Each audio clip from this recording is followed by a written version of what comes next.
Bismillahirrahmanirrahim. Assalamualaikum warahmatullahi wabarakatuh. Selamat pagi anak ibu yang soleh dan solehah. Bagaimana kabarnya pagi hari ini? Semoga kalian semua dalam keadaan sehat ya. Alhamdulillah, pada pagi hari Jumat ini kita dipertemukan lagi dalam pembelajaran BPI Bina Pribadi Islam. Anak ibu yang soleh dan solehah yang ibu banggakan, pada hari ini tema pembelajaran kita di PPI tentang hormat dan patuh terhadap kedua orang tua, seperti yang tersirat di dalam Quran surah Al-Isra ayat 23, surah ke-17 ayat 23 yang bunyinya A'udzu billahi minasyaitonir rajim. Bismillahirrahmanirrahim. Wa qada rabbuka alla ta'budu illa iyyahu wa bil walidaini ihsana, yang artinya, dan Tuhanmu telah memerintahkan supaya kamu jangan menyembah selain Dia, dan hendaklah kamu berbuat baik pada ibu bapakmu dengan sebaik-baiknya. Quran surah Al-Isra ayat 23. Anak-anak ustadzah yang soleh dan soleha, hari ini ustadzah akan menyampaikan sebuah cerita inspirasi tentang seorang hamba Allah yang sangat terkenal di langit karena ketaatannya kepada ibunya. Berikut tentang kisah Uwais yang sangat terkenal di langit. Di pinggiran negeri Yaman, tinggallah seorang pengembala domba bernama Uwais Al-Qarni. Ia terkena penyakit kulit belang-belang di sekejur tubuhnya, sehingga orang-orang sering mengejeknya. Uwais tinggal bersama ibunya yang sudah tua, lumpuh, dan sakit-sakitan. Uwais sangat sayang kepada sang ibu. Ia merawat ibunya dengan penuh kesabaran. Suatu hari, ibu Uwais berkata, "Anakku, ibu ingin sekali menunaikan ibadah haji." Uwais terharu. Ia ingin sekali mengabulkannya, namun bagaimana caranya? Jarak Yaman ke Mekah sangat jauh. Lalu, dengan apa ibu berangkat haji dalam keadaan kakinya yang lumpuh? Gumam Uwais.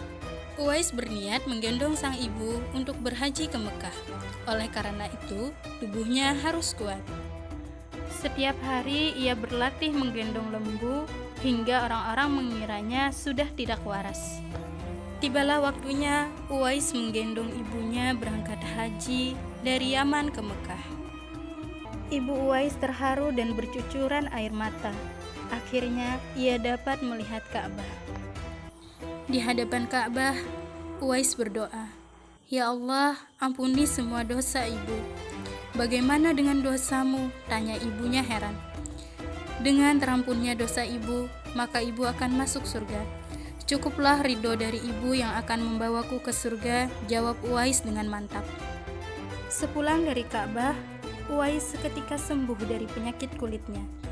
Hanya tertinggal satu bulatan putih di telapak tangannya. Uwais ingin sekali bertemu dengan Rasulullah Shallallahu Alaihi Wasallam di Madinah. Namun, ia juga tak bisa meninggalkan ibunya dalam waktu yang lama. Ia meminta izin kepada ibunya untuk menemui Rasulullah. Ia akan segera kembali setelah bertemu dengan Rasulullah Sallallahu Alaihi Wasallam. "Pergilah anakku, temui Rasulullah Sallallahu Alaihi Wasallam, dan segeralah engkau kembali pulang," ujar sang ibu merestui. Uwais bahagia sekali mendengarnya. Ia pun segera berangkat setelah menitipkan sang ibu kepada seorang tetangganya. Namun sayang, begitu tiba di Madinah, Uwais tidak bertemu dengan Rasulullah Sallallahu Alaihi Wasallam. Beliau sedang pergi berperang. Ia hanya bertemu dengan Aisyah radhiyallahu anha. Uwais sangat sedih. Ia sebenarnya ingin menunggu Rasulullah Sallallahu Alaihi Wasallam, namun ia juga tidak bisa berlama-lama meninggalkan ibunya.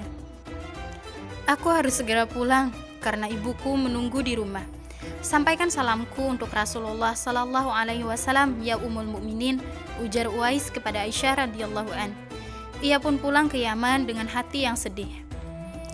Beberapa hari kemudian, Rasulullah Shallallahu Alaihi Wasallam pulang dari medan perang. Beliau bertanya, apakah ada seseorang yang mencarinya?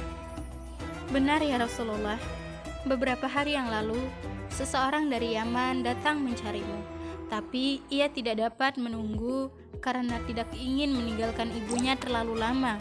Jawab Aisyah radhiyallahu an.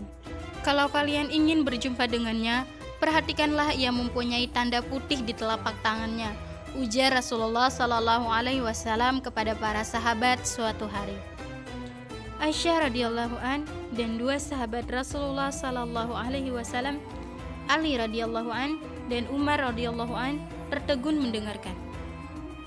Suatu ketika, apabila kalian bertemu dengannya, mintalah doa dan istighfarnya.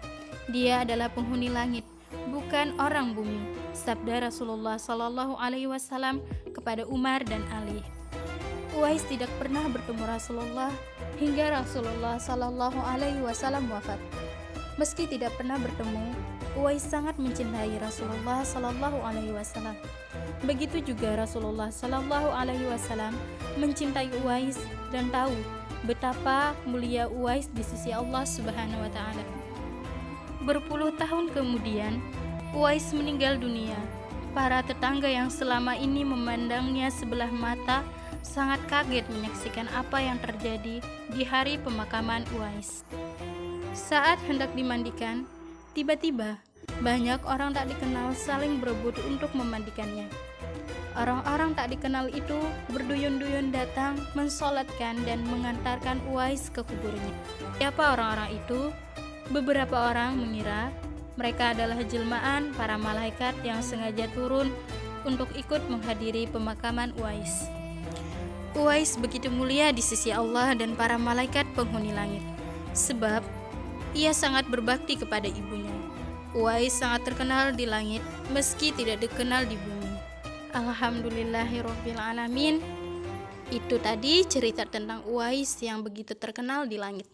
Semoga anak-anak ibu yang soleh dan solehah dan ibu sendiri bisa menjadikan Uwais, sosok Uwais tadi sebagai teladan kita untuk mencintai kedua orang tua kita, sehingga Allah dan para malaikat pun ikut mendoakan kita.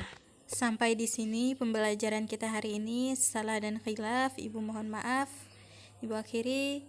Assalamualaikum warahmatullahi wabarakatuh.